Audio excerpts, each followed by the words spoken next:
Okay, so we're here with Rachel Erickson from the London Loo Tours. We've had a partnership now for over 2 years for three conference cycles, in terms of taking our delegates on a historical tour of the sanitation hotspots in London.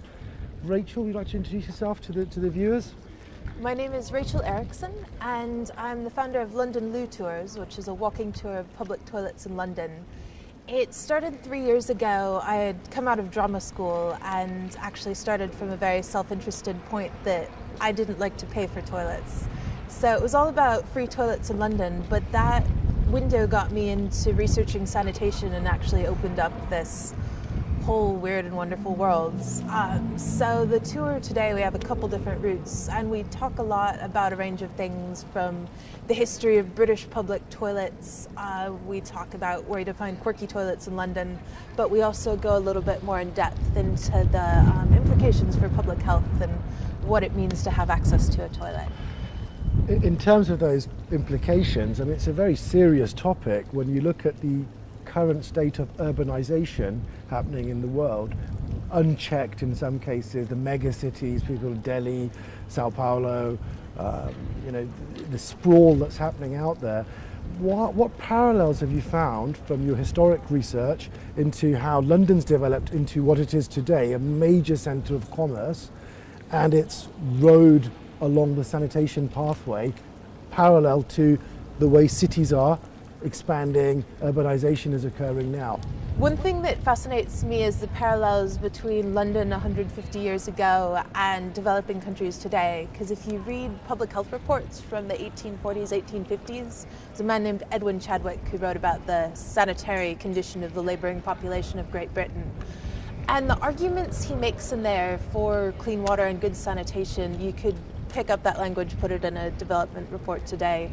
Nobody would know the difference. So he talks about the cost benefits of not having people get ill because of poor sanitation. He talks about the loss of labor that comes from the poor health. And London really only got its sewer system as we know it about 150 years ago. This was the 150th anniversary actually in 2015. All over Britain, you have a very similar situation happening with the Industrial Revolution. So suddenly you have these massive population expansions. London, within 50 years, went from just under 1 million people to over 2 million people, which is, of course, the same number of people which is, of course, twice as many people doing their business, and all of that at the time was going into the Thames. And in London, it kind of took it literally getting in the face of the politicians, because you had the year 1858, the year of the Great Stink in London, when it just got so bad that the Thames heated up and people were leaving the city because of the smell. And of course in London, Parliament's right on the water, so the politicians could only meet behind heavily curtained windows. That is how you get their attention. It's a case of direct action. Yeah. Once that happened, it took them about 10 days to go, right, we're going to build a sewer system, which people had been saying, let's do that for 20 years before that, but it took that. Fantastic. I think it's very topical in terms of, you've heard a lot today at ISNTD Water about the SDGs, the Sustainable Development Goals, and the take-home message from the New York ratification meeting, which just took place now over the last weekend ago, was that we're all in it together, and the way to achieve those goals, get to 2020, is if we really bring down the walls between disciplines, between true multi-sectorial interaction.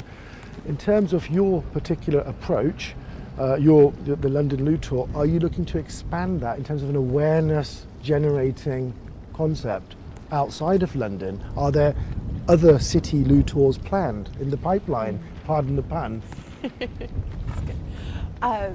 I think for me, coming from a theatrical background, I'm very interested obviously in the human aspect and the storytelling aspect of it. And people talk sometimes about the hardware of development and the software of development. And we've seen a lot of presentations today about the hardware side of things, the technology, but then you have the user experience. And what I think has been interesting for me about London Loo Tours is it's been a way into a sort of taboo subject for a lot of people. People are a little iffy still about toilets and sanitation, and you sort of put up these defenses against the discuss barrier. But if you approach it from a fun angle, from a storytelling angle, I've found that on the tours oftentimes people will stay in the pub for an hour afterwards talking about toilets, and these are people who didn't know each other an hour ago. So I'm really interested in looking at where I can expand the concept of loo tours in other cities or in theatrical performances and create the same sort of dialogue we get out of that, and maybe move it from something that's been fun and quirky to something that could actually have an impact in terms of people's thoughts. Certainly, cohesion between the various SDGs is going to come through the medium of communication, whether that's through drama or science or evidence, or it's got to be through a communication channel. So we at the ISNTD would like to say that we are very much, in awe of what you do, and we're very much looking forward to a long-term partnership, business to business.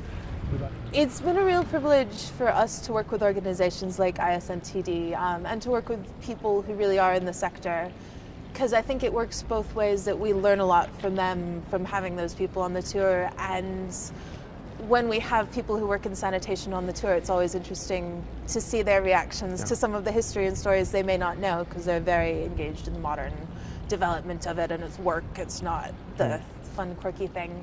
So I would love to see partnerships like that going forward, to be able to take the tour to more organizations. Or I'm actually working right now on writing a solo show that takes it out of walking through the streets and makes it a less site-specific.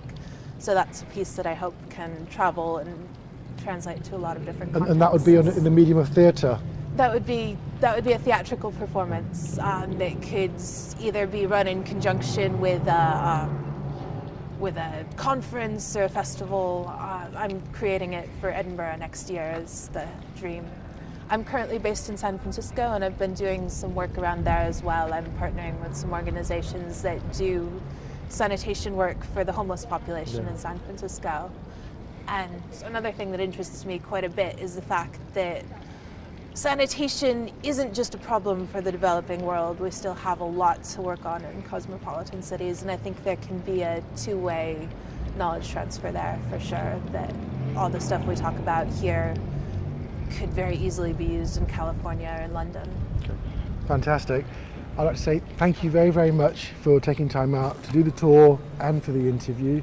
And I hope you enjoy the rest of the day, and the best of luck for the future with your project. We think it's excellent. I hope we get to work with you again. Brilliant. I'm sure we will. Very Brilliant. much.